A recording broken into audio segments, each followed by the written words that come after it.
Hey everyone, today I will show you how you can draw a gear icon or you can call it settings icon in Figma. Let's go. Select rectangle and draw it here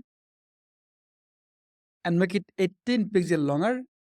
Add one point here and move it to the right. One more point here and move it to the left. Command D to duplicate it and rotate to minus 60 degree. Duplicate it again and rotate to minus 120 degree.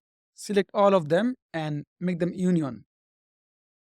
Add a stroke and remove the fill and this to center. Stroke value 1.5 pixels. Give the radius value to 1.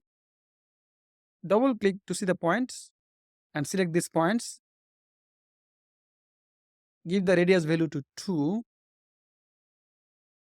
Now let's give this value to 17 and the x value to 3.5. Let's select ellipse and draw it from here like this.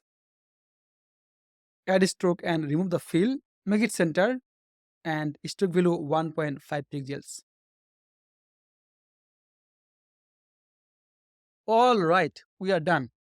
Thanks a lot for watching, guys, and check out hugeicons.com. You will find beautiful icons for your design and development projects. Goodbye.